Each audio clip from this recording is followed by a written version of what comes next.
Good afternoon. Welcome to the SynMax Intelligence Podcast. I'm honored today to be joined by Edmund Duban. Edmund is the manager of engineered products at Holloman Engineering.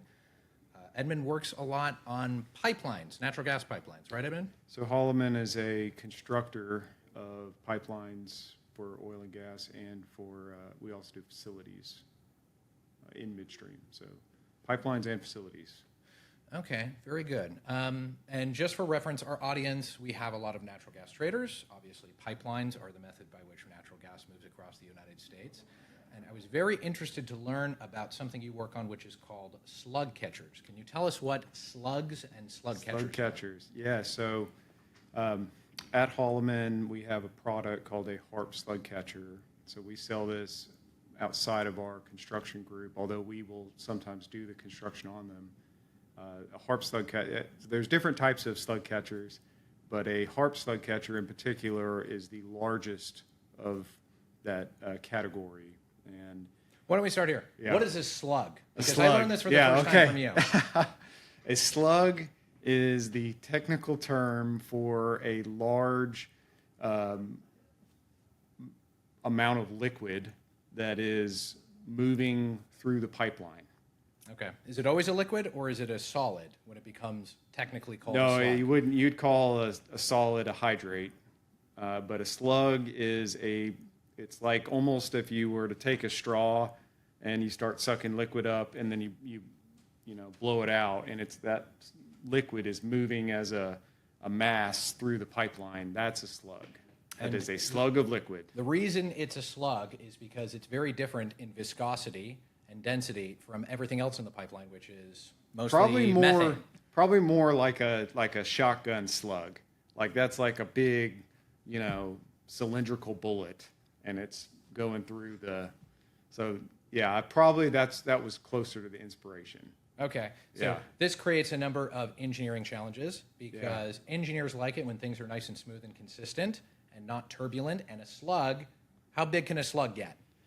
Some of them can be 1.5 miles, maybe a mile even in the pipeline. And to catch it, you almost need hundreds, if not thousands of feet of piping above ground that as it leaves the pipeline, you separate it before it goes into the plant. Okay, what happens if we don't catch the slug? If you do not catch the slug, then it can shut the plant down. Is this a common occurrence? I would say more common than you would think. More common than you think. There's different reasons why a shutdown can happen. Maybe they being the owner didn't estimate the gas composition correctly and it was richer than expected. There's more liquid than it's expected. That can happen. If it gets cold, then there's more liquids condensing in the pipeline. That can happen. So. And if, let's say, just the slug catcher itself was under-designed or is too small or it can't receive the slugs at full speed, all of those things have the potential to shut down a plant or a pipeline. How fast does gas move through a pipeline? How fast can these slugs be so moving that they have to get caught? Most pipelines would probably limit gas to 30 feet per second, maybe a little higher, maybe 40 feet per second. For pigs, when you run a pig, I guess we need to another term to discuss what a pig is. So a pig is it can be as simple as almost like a foam ball that's launched into the pipeline that's driven by the fluid, the gas, or they can be very advanced with all sorts of robotics to take measurements. They're called pigs in both cases. One is an intelligent pig, and one is just a pig. But yeah, they inject those, and it starts to accumulate all of the liquid that's in front of them. And so pigging a pipe is part of the preventative maintenance that you do to prevent slugs from accumulating. Is that right? Sometimes you have to do inspections just to look at corrosion and the like. And that would be a smart pig. Yeah, that'd be a smart pig. But depending on that, so kind of speaking at a higher level, it gets into what's called liquids management and liquids management strategies. And there's a lot of times with rich gas gathering, there's gas going through the pipeline, and there's liquid going through the pipeline. And most people focus on the gas, but the liquid has a lot more, strategies on how do you get it there. And some owners, to your question, some owners will choose to, as opposed to letting the liquid build up, they'll squeegee it with pigs sometimes 4 to 6 a day. Wow. On a single pipeline. So they'll run these pigs through the pipeline at the same time that they're running gas through the pipeline, just as a proactive system to manage all of the liquids that are flowing in addition to the gas. That's some because if there's liquid in the pipeline, then it can slow down the gas. It can create hydraulic constraints. So some of them do have a strategy where they want to squeegee it out of there just as fast as it's forming. And so now at their plant, they're receiving 4 to 6 pigs a day, and that could be a single pipeline. Some pipelines, some plants will have 6 pipelines feeding that plant. So I've seen instances where there's over 20 pigs and slugs arriving at a plant a day. Wow. And to be clear, what we're talking about when you say a plant is a gas processing plant. So this is taking the raw gathering system gas that's coming in with the liquids, right? Propane, butane, and ethane, stripping out what the plant chooses to strip out. And then the more homogeneous, clean spec gas is what moves onto the larger pipelines, right? Correct. Yeah. You'll mostly find, every compressor station even would have a slug catcher. It may not be the full size. Every compressor station on a gathering system, or every compressor station including the ones on spec gas? The spec gas ones get pretty small. Those are, at that point, you're more concerned with lube oil that over many years accumulates in the pipeline due to the compressors. So you're not worried about like hydrocarbon liquids at that point. But when you're talking about from kind of the field gathering forward, sometimes there's intermediate compression or compressor stations that are on its way to the the cryogenic facility. Can you do me a favor, because I'm not an engineer? Sure. Can you walk me through how a compressor station kind of facilitates the flow of gas and why it would care if a slug is moving through it at the same time? Okay, yeah, sure. So depending on the gathering strategy for gas, sometimes there's high pressure gathering, sometimes there's low pressure, and sometimes you transition from one to the other. Probably most of the time you do. But it's this game of how close or not do you build your cryogenic processing plant to the wells, right? So, which is then how far you have to move all these liquids, and the further the distance, I'm imagining, the bigger the chances you could develop a slug, which is disruptive to gathering. Correct. Yeah. So you have a lot of times what looks kind of like they call them field compression, which are these compressor stations that are fairly generic facilities, but nonetheless, there's a lot going on in them. There's a lot of equipment.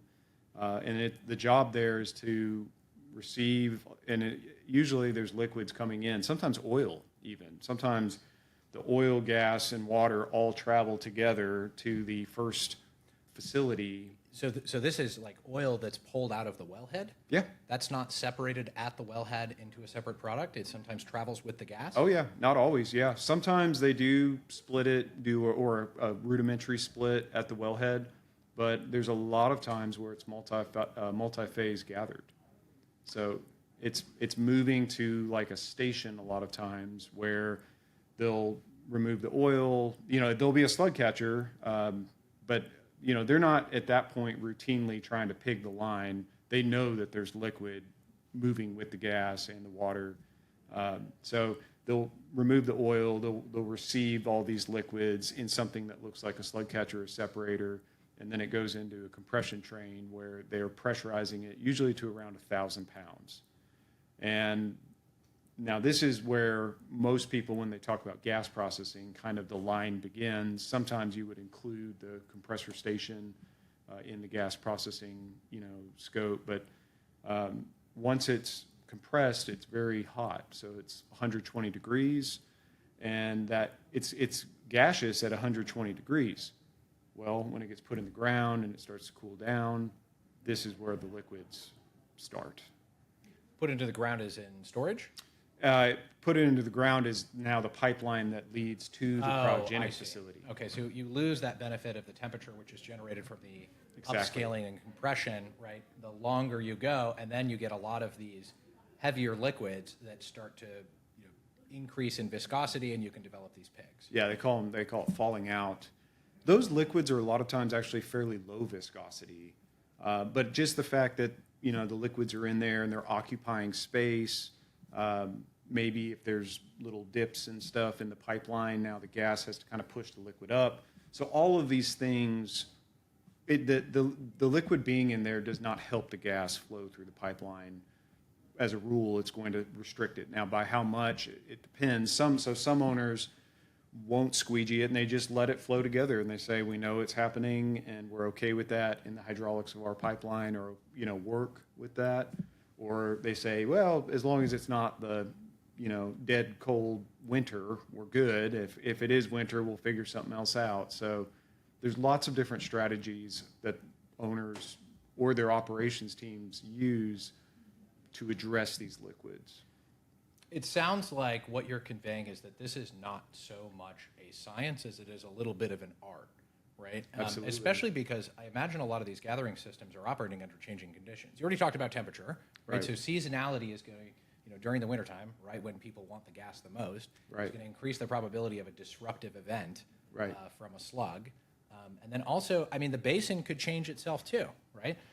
Something that used to be maybe a little more dry gas could become a little bit more wet gas.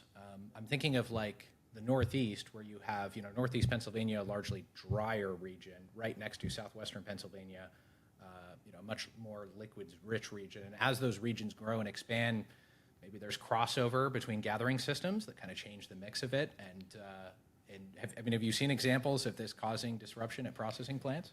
Yeah, well, in terms of, the cold, yes, when it's cold outside, and some owners will try to bury their pipelines deeper in colder climates to prevent, the cool down effect.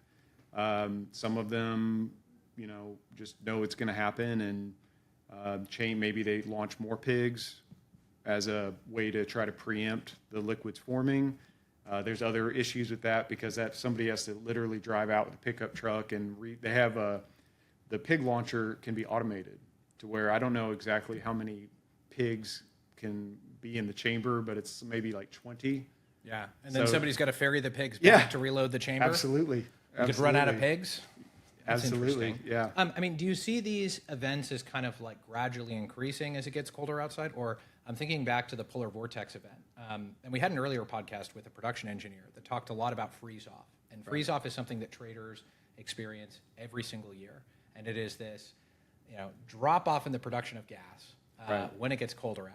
And I thought this was very informative. I'm like, okay, it is the wellhead freezing off. But there could be this other component to it, which is a slug rather, causes disruption to the gathering system, and you have a processing plant go offline, that could take off an entire network of wells as opposed to just one freezing off. Yeah, and actually, a lot of times when there is trouble with the plant slug catcher, one of the first things that is done is to start to back out production from all the incoming compressor. They say they're backing out the compressor stations, but ultimately it works its way back to the wells. To the well. Yeah. And there is like a little, tightrope that they can walk where the pipeline is pressurizing to where the wells are still flowing, and they can kind of thread the needle with that effect, but it has a limit. Certainly at a lower capacity, right? Right. If you are starting at a lower pressure and you allow the pipeline, and provide it's a large pipeline, it can start to pressurize. So that is yet another liquids handling strategy where some of them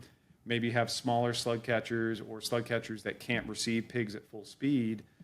Well, that means what they call pinch, that's the term, and that means they're backing out production. Now, does that work its way all the way back to the compressor stations? Maybe not, but there is a limit to how much they can do that without causing a shut-in. There's a lot of technical terms in this interview that sound like they shouldn't be technical terms. Pigs and slugs and pinches. Yeah, but pinches. I take your word for it, yeah. amount of this responsibility falls back onto the wellhead owner? Do they have requirements to deliver gas to the gathering system that are within a certain spec and pressure, or is that all managed by the gathering system and the processing plant? So there certainly are pressure requirements when it comes to these like, the custody transfer points. They know that it's going to require pressure to get, from point A to point B. Where there's probably more, misses or just rough estimates is on composition. Because there's a lot of assumptions that go into when they are developing a field, what the composition will be. And the composition, depending, on small changes in certain components can make it significant, instead of so many, usually we talk in thousands of barrels per day, so an average cryogenic plant might on average receive 5,000 barrels per day of what's called condensate or gas condensate or drip. That's the liquids that are just falling out naturally. That's not a bad number. So what happens if that's 10,000? A very small, maybe a percent or two in the gas composition can go from 5 to 10 very easily. And is it possible for them to trace custody of these condensates back to the individual well owners, so then they can, hold them to account to keep the system operational? Or I imagine it gets mixed in pretty quickly. Yeah, it's a sort of deal where let's say it's a crude pipeline, they obviously have specs on, their volatility, which is the RVP, on API gravity, which is kind of the density of it. So those are hard commercial specs. I'm not as familiar because I'm on the kind of contractor side or equipment vendor side, but I would imagine that they don't necessarily turn away gas if it's too rich. Yeah. Because the liquids are where a lot of the revenue comes from. Yeah, no, that's especially true. Okay, getting back to the slug catcher side of it. Mm-hmm. So, rapid fire, what is the worst instance you've seen of damage to a processing plant of an undersized or absent slug catcher or slug that's coming in? Yeah, and I'll add one category to that. So you have undersized is a problem, absent is a problem, and that does happen where it's almost an afterthought where the cryogenic plant's almost done and, oh, wait, we need a massive slug catcher. I've seen that several times. The third one is if it can't receive the pig at full speed. Because the pig, when it comes in, that pipeline, let's say it's flowing at 30 feet per second or 20 feet per second. 30 feet per second would probably be the upper end you'd ever run a pig. So let's say 20, you have 20 feet per second of gas that now is turning to a lot of liquid, maybe 50, 60, 70% liquid on that 20 feet per second. So the liquid that the plant is receiving could go from 5,000 barrels a day to maybe 1 million barrels a day. But it only lasts for about 10 minutes. Yeah. Okay? So a third category would be if, as part of the owner's liquid handling strategy, if they did not design the slug catcher to receive it that fast, they're back to having to pinch, right? So I've seen, I've been involved with slug catchers at Holloman for 10 years. Over that 10 years, I've seen instances in all three categories of shut-ins or damage would be, I've seen instances where, so there's something called emulsive bed, which dehydrates the gas, removes the water. So what can end up happening is when the owners are just doing everything they can to try to keep the liquids in the slug catcher if it wasn't designed correctly, and the liquids are escaping, now they're getting deeper into the plant, places they shouldn't be. Yeah. And just propagate damage across what is probably very sensitive equipment. Right, very expensive. So yeah, I've seen if there's any cryo guys on here, instances where emulsive beds, which are never supposed to see liquid, were seeing liquids and getting ruined, and the owner was having to go in and change them every year, and it was very expensive. So we actually did a retrofit for that project where we cut out, basically did a surgery on a existing slug catcher and cut out the bad and put in the new, and it worked well after that. Can you describe what a slug catcher looks like? I want to be able to visualize this in my head, right? So, Yeah. like, what is the mechanism? Is it sitting inside the pipe? Is it kind of a diverter that like pulls Yeah. this heavier stuff off? Or So when they're small, they look like singular vessels. Maybe it's as small as 4 feet in diameter by 10 feet long, okay? The vessels can be very large. They could probably go up to 10 feet in diameter by 60, 70, 80 feet long and weigh 500,000 pounds or more. And then at that point, you've kind of reached, so that point would be roughly about 1,000 barrels, maybe a little less. Maybe you try to divide and conquer and put 2 of those in to just not have it turn into a spaceship. But at some point, you're playing, a game where the larger the diameter gets, the more steel is needed. So you switch to, many smaller diameter pipes. Now, small is relative. They could be, 4.5 feet in diameter, and you might have up to 12 of them individually acting like almost in parallel, many small slug catchers all working together, manifolded together, and they could be 500-600 feet long. how long can one of these incidents where a plant is overwhelmed by the liquids coming into it in a slug, that a plant could potentially go down? You talked about that case where you had to go in and perform surgery, right? Yeah. And replace these components on site. Right. I mean, I'm going back to the gas trading perspective, right? Production is like sometimes very undescribable, right? We see it rise and fall, and we do our best with, completions and then details and then freeze-offs, and, then pipeline maintenances are just, kind of like, I guess pre-planned pipeline maintenances are a little bit predictable. You can look at the year over year and you could say, okay, what are the incentives for them to do more or less maintenance in one year? And then there's unplanned maintenances that feel like they're just a roulette wheel. Right. So I guess I'm wondering, this particular instance of unplanned maintenance that would occur at a processing plant and take something down, how much damage are we potentially doing? Is it days? Is it weeks? Is it months? Yeah, so let's say that one instance, that was at that point fairly planned, the one I described where we, did surgery. You knew it was on a problem in advance. Yeah, so but you took the it plant was down deliberately. for 2 or 3 weeks while that was happening. Yeah. I guess planned in the sense that you decided to do it in advance, but unplanned in that it was not a part of regular seasonal maintenance, right? It was a special upgrade that had to be applied. Yeah, or operationally, you're just kind of limping through some event, and it has this kind of domino effect where once, let's say they have it really tight and they're just, actively controlling it and making sure the liquids don't build up too much. Well, when the wheels come off and now, the slug catcher's too full and the plant's off of its normal operation and that pipeline is now packed full of liquid, what do you have to do? You have to work through that, and it takes time. So you can get into these almost like a, get back on track mode where maybe something's Suddenly not it looks like a certain gathering system is just way more productive, right?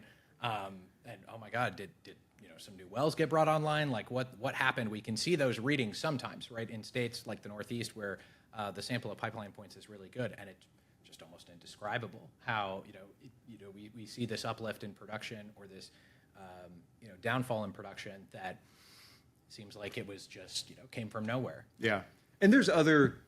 The cryogenic plants have lots of, different pieces of equipment in there, some of them rotating pieces of equipment. So certainly there's lots of other things that can go wrong. But, if you just kind of zoomed in on the liquids handling side of things, it can be the culprit. It is the culprit a fair share of time. It is one of the things that can go wrong. One of the things that go wrong. And I would say particularly in the early days of, let's say, a new play, and they're working on estimates. They're working because they're just getting this dialed in. They're just getting it dialed in. It's the art, in. not the science. Yeah, but once a owner has enough experience in a certain area, at that point they're just kind of going off of, this is pretty close to what we already did over here. Vibes. And the unknowns go way down. But in the early days, it can be a little bit of the Wild West, and a lot of the knowledge about the liquids handling and what to do and how big your slug catcher should be and how many pigs you're launching has never been, documented as like in an engineering book. You just go to that section. Yeah, look at that table. Yeah, you look at the table. Exactly. There's nothing like that. So I've, through the years of selling slug catchers, have kind of heard my fair share of everybody's different way. They all have their own wisdom. And, I'm a keeper of, kind of all the different tricks that I've heard, and I share them. You always want to sell a bigger slug catcher. As a matter of fact, there was one who, they had an instance where their commercial team had, brought on a lot of new gas. And I guess there wasn't communication on, what was needed from a slug catcher point of view. So it kind of sent their operational team scrambling on what are we going to do? We're already pushing the limit here, and we've got a lot more coming in. So in that instance, I actually shared a little trick where you can use like a small pipeline to circumvent the pipeline being pigged and bring in gas, so that way your plant doesn't shut down. Now, they were still having to kind of back it out, not completely, but I did share that with them. Didn't sell a slug catcher, but they were very thankful to kind of get some of that, that knowledge. It's interesting, like, when you talk about when a new play is spinning up, and this all kind of has to be just, I don't know, anecdotally figured out, like how big are we going to, remediate these potential issues in advance. There aren't a whole lot of new plays out there, right? The only one I'm really thinking of is like Western Haynesville, kind of like Leon County out north of College Station. Right. But I think that's pretty dry gas.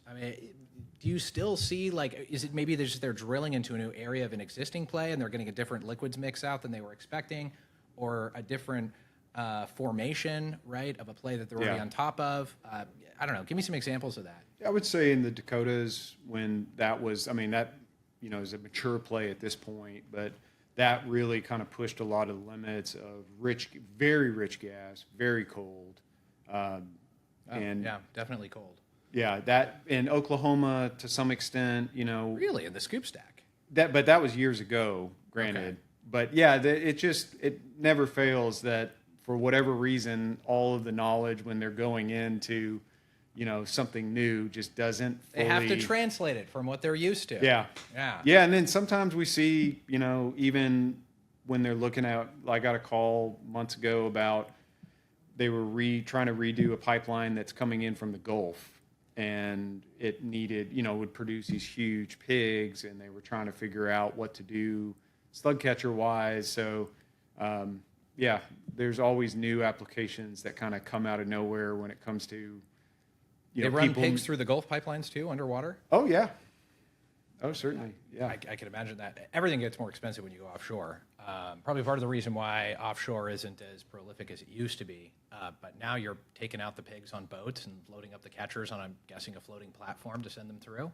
Well, God forbid one of them gets stuck. They launch them from the offshore platform, and then they'll locate the compressor station and the slug catcher onshore, very close to the water. But it's onshore. But those will be some pretty big.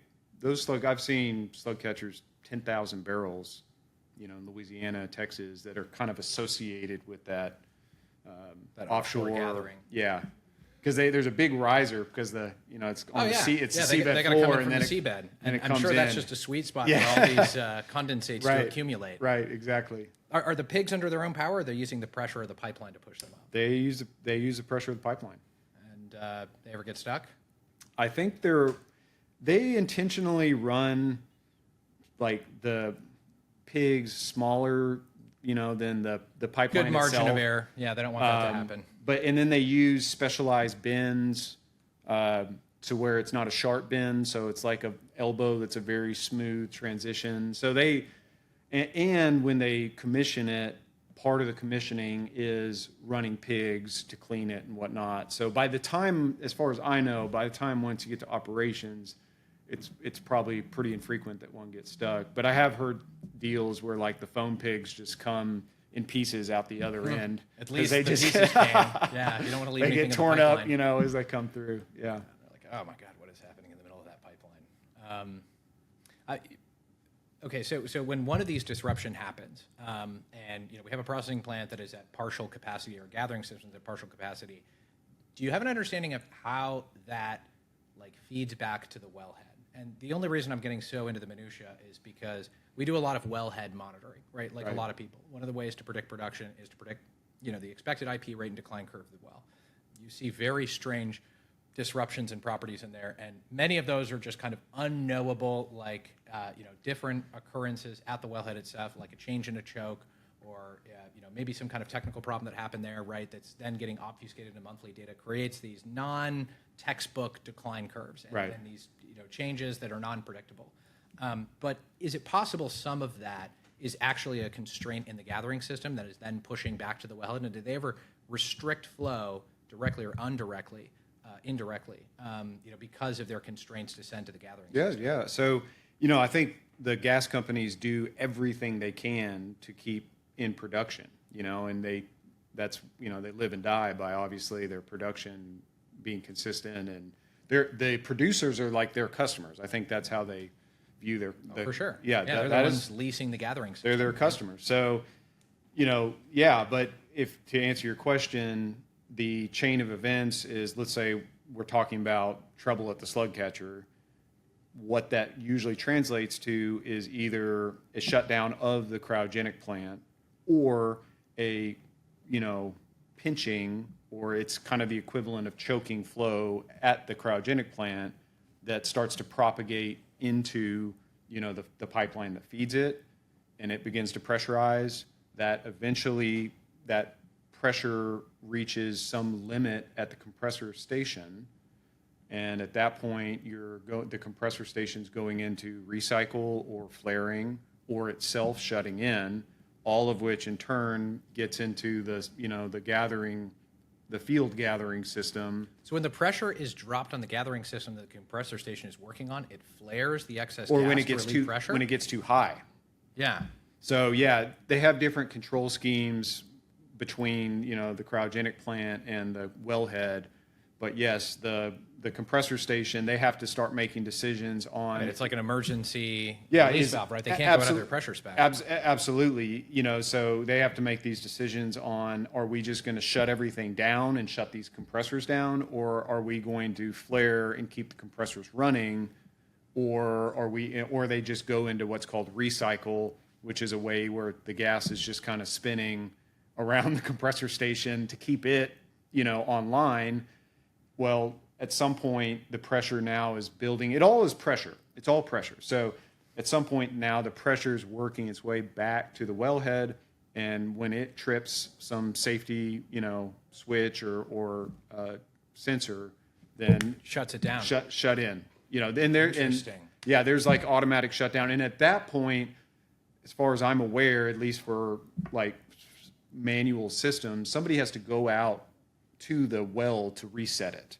There's no just because they don't know usually for a shutdown, why did it overpressure? And they kind of usually want to be able to put boots on the ground to figure it out. For sure. But is it binary like that where, they'll just shut it down if there's some kind of unexpected anomaly in the pressure that they're delivering to in the gathering system? Or can they do, kind of partial deliveries, and that maybe just makes the well look like it's producing less? There's a hard limit on, for like the design pressure of the pipelines or plants. So a very common design pressure for high pressure gas transportation or gathering is 1440 psi. Now the owners will or operators will keep the gas, let's say at a maximum maybe 1200, maybe 1250, because they're trying to keep a margin between where they're operating and their safety systems. Mm-hmm. But once you get into the neighborhood of the safety systems, either there's like pressure safety valves going off, which are a release, as opposed to it building pressure and rupturing, flaring, or just shutdown valves. Shutdown valves are valves which are programmed and have wiring to where as soon as they see a certain pressure, we're shutting this whole thing down. And that's all automatic. Interesting. There are certain pipelines, I'm not going to name names, that seem to have more issues, explosions, shutdowns, right, than other pipelines. Is it a hard and fast rule about how you remediate these pressure issues, or is there enough latitude in that it's kind of up to the pipeline owner about how much risk they want to take? And maybe the actual management of the pipeline can have an influence on the number of these incidents. So it's, as far as I'm aware, it's pretty tightly regulated with PHMSA, which is I believe a DOT kind of extension or agency that is tasked with independently regulating the pipelines, and the owners have to have plans and compliance with these requirements. A lot of that has to do with pressure and integrity and safety systems and routine inspection, and what design pressures can you do or can't you do, and what operating pressures. So there's quite a bit of regulation around the subject of like design pressures and operating pressures and safety systems. Okay. Naturally, that's what I would have expected out of that question. Yeah. But, I was hoping for a nugget. Yeah. Right? I mean, like, you see so many unexplainable patterns in the noise, right? You want to try and make sense out of them. That's our bias, and sometimes it works against us to just try and, like, over-interpret the results that are coming in. But it also makes way more sense that this would be a very highly regulated field with a lot of standards in place that make that kind of difficult to put together. To your point, and my knowledge on this is somewhat limited, but there was these distinctions that were made previously where what is DOT regulated and what's not. And I don't know the full history of it, but a lot of it used to have to do with, does it cross state lines? And therefore it's regulated. What that meant was a lot of the gathering systems, which inherently are part of the chain. Most of the time they don't cross state lines. They don't cross state lines, and therefore they're not regulated. Now, or they're regulated at the state level and not the federal level. Right. And the state level might just point back to the owner-operator to say, okay, it's your pipeline. You Depends make on sure. the state. Yeah, you make Good, sure. right? Sounds like Texas. But I don't. They have done something different where they're moving even the state-bounded gathering systems to being regulated. But I don't know the exact status of that. But for a long time, absolutely, it was not. The owners themselves were responsible for pipelines outside of like PHMSA oversight. Yeah, and I can understand the arguments either way. I don't want to take a political position, but hey, we're all incentivized to keep flowing gas. Therefore, you have the incentive not to cause disruptive events. But in that gray area, there's a solution somewhere. I'm not informed enough to make it. Edmund, this has been fantastic. What any last things you'd like to talk about before we close? No, I just want to say thank you for the opportunity to talk about. I hope slug catcher, interesting stories from the field. I thought it was an interesting story, right? When Yeah. you first told me about it, I thought, this is something I knew nothing about. I've been, working in this industry at large in a very long time, pretty much my entire career. Never heard about a slug, never heard about a pig, never heard about a pinch. The technical terms we learned today. Well, when you're out at the plant, you can throw some of that slang down, and That's right. Credential myself as one of them. Doing a pinch Exactly. today, huh? Yeah, but I appreciate the opportunity to get the word out there on just kind of how the gas industry works and some of the parts and pieces and people that make it happen. So Thanks for coming in. yeah.